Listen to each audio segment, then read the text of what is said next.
When the Walt Disney Company bought Lucasfilm, they announced that they wanted to buy it for $4 billion or $4.06 billion because they felt that that was the strength of the Star Wars brand alone and that shareholders should approve it immediately. Since then, they've made about 5 films and then stopped and could not put anything else into theaters for one reason or another. They've often said that it's one of the most profitable brands, but for some reason, they've stopped making these movies that supposedly make money hand over fist. Well, now, after the failure of the Star Wars Galactic Star Cruiser, the Star Wars Galaxy's Edgeland seems to be pretty quiet. In fact, it's so quiet and perhaps so dead and so low maintained that people are now seeing a small tree growing out of the Millennium Falcon in the middle of Disney's Hollywood Studios' Star Wars Galaxy's Edge. Let's talk about that on That Park Place. Disney has a massive IP, one of the greatest IPs in the world. And for those of you who hate the overuse of the term intellectual property, we like Star Wars, or at least we used to, everyone on this channel. But now Disney has this decrepit version of the Millennium Falcon out there at Galaxy's Edge. What have you done to my ship? Weeds are growing on top of the Millennium Falcon in Star Wars Galaxy's Edge. This isn't the only one, by the way. There were multiple trees in some of the shots that I've seen. This isn't the only time that this has been spotted. Guests completing work for Hondo Anaka at Black Spire Outpost might notice something strange while counting the number of parts on top of the Millennium Falcon. The ship parked in Star Wars Galaxy's Edge at Disney's Hollywood Studios is now home to a small plant.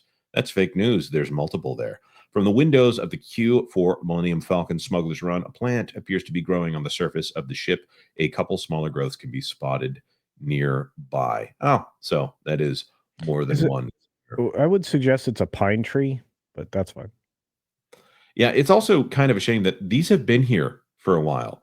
We saw the first indications of this before Thanksgiving, and one of our reporters tried to go into the park and was unable to that day for one reason or another. So this is supposed to be something that gets a lot of pictures. The entire point of this being the backside of the Millennium Falcon and the queue for Millennium Falcon Smuggler's Run. Sorry, Star Wars Galaxy's Edge presents Star Wars, a Millennium Falcon Star Wars Smuggler's Run. However, they tend to name these things these days. It's a shame they didn't put Smuggler's Run Adventure at the end of it. All of this.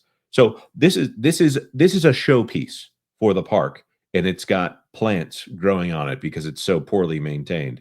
The only thing I'll say in their favor right here is that it's supposed to look a little run down. I don't think it's supposed to look that run down. Yeah, with plants actually growing out of it. I mean, this is just absolutely appalling. And for, like you said, this is a showpiece. So, yeah, presented by 1 cent. Well, you know, oh, that's perfect. Adventures to Inner Space comes back. This is so bad. Just imagine if this were to happen to like the castle, for example. Disney would never allow that. But for some reason, they allow this symbol, this icon of Galaxy's Edge to have this happen to it.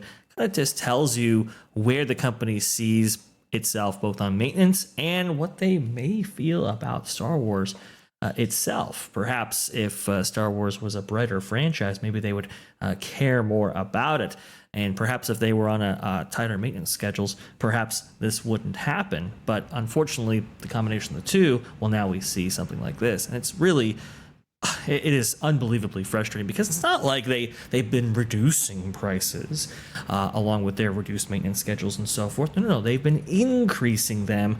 And for prices so high, we've never received so less. And this is really an example of that.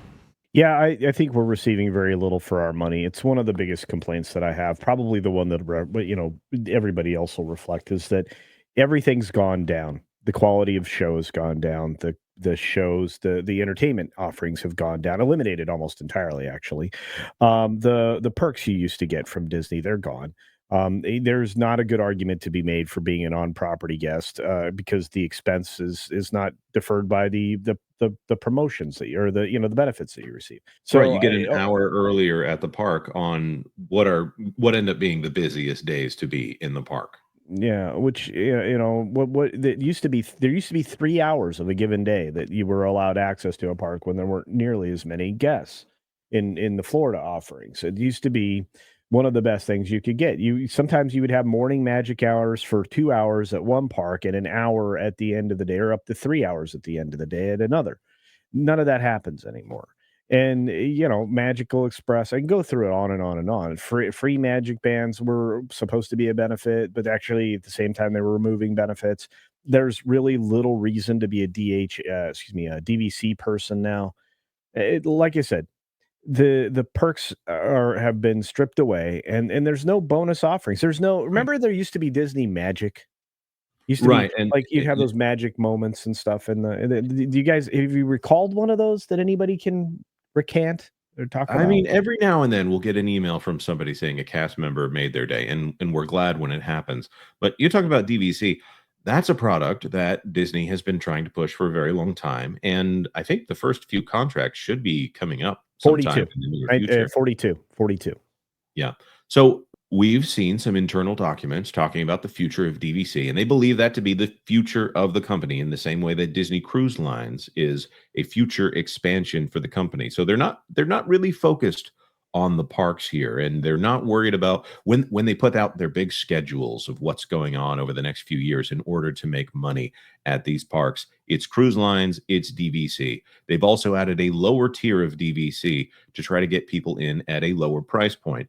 Usually, when we're talking about a lower price point, those are the people who are actually getting charged more for a lot less. So you end up paying more per unit or something like that when you get in on the low end. They only want to save with that higher end there. So another thing that I think about here, not just a degradation in quality, but Walt Disney, whose birthday is today as we're recording this, he had a policy with his Imagineers that they were supposed to be in the parks. He told them to go eat lunch in the parks and go through the lines and see what the experience is like for guests. I don't feel like that's what they do anymore.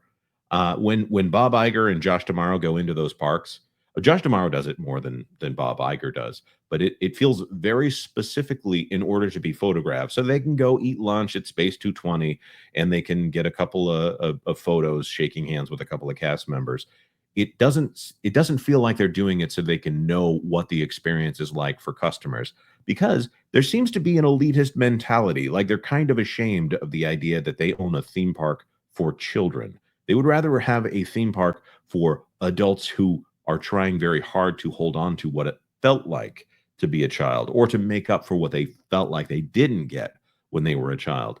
This has become something that is a bit overpriced if you're intending on trying to take a family to it. And they seem to be going for that, as we often say, the dual income, no kids, the dinks here, people that are not as worried about bringing multiple children to the park.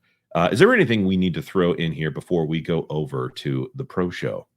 To add some contrast to your example right there of Josh Shimaro or Bob Iger actually going to the parks, I remember when Matt we met, the successor to Cynthia Harris, I do believe, as the president of Disneyland, used to, and the successor to also Paul Presser, used to wait in lines at for attractions at Disneyland, and Walt wasn't just talking about his Imagineers when he would make this case, but he would also argue this case to his managers as well. Like, hey, look, if you're operating these theme parks, you have to know what the guest experience is actually like. And Dick Nunes attempted to inculcate that to his crew as well. Obviously, that's been lost, where you have managers who just are whisked away in kind of the back alleys of Disneyland and so forth with VIP entourages, and they never really get to truly experience what the guest experience is actually like, both from an Imagineering perspective and from a theme park operational perspective. And when you're seeing all these things that are horrible things that guests have to go through, that's probably why. Let's see here. A tipping barn for $4.99. Not to push back too much, but when do you reckon it's okay to sunset a theme park attraction? Should they persist in perpetuity due to nostalgia? No, they don't have to exist forever. But if they do exist, they need to be well maintained, in my opinion. If it's something that you're going to be selling merch off of and selling a lot of merch off of, you probably need to maintain it, or you need to figure out some way to honor that.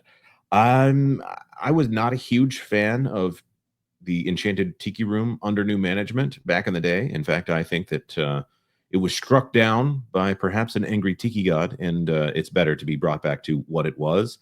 I also think the lights being out probably help everyone to not see what's wrong with that attraction right now.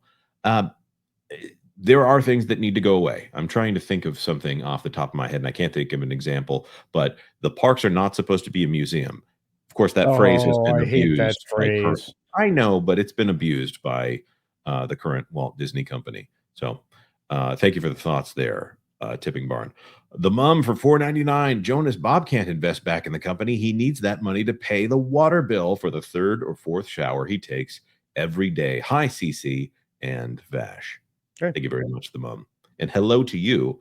Hopefully, he's not taking that shower anywhere near that new DVC lounge in Frontierland. Mark Daly for 5. Happy birthday, Walt. I know it's hard, but please take the day off from spinning in your grave like a lathe for what has become of your company.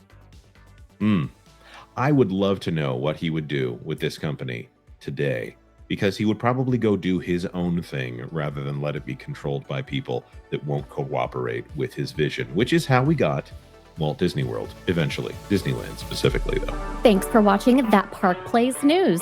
For more information, consider checking out www.thatparkplace.com. And don't forget to subscribe, share, like, and send this out on your favorite social media accounts.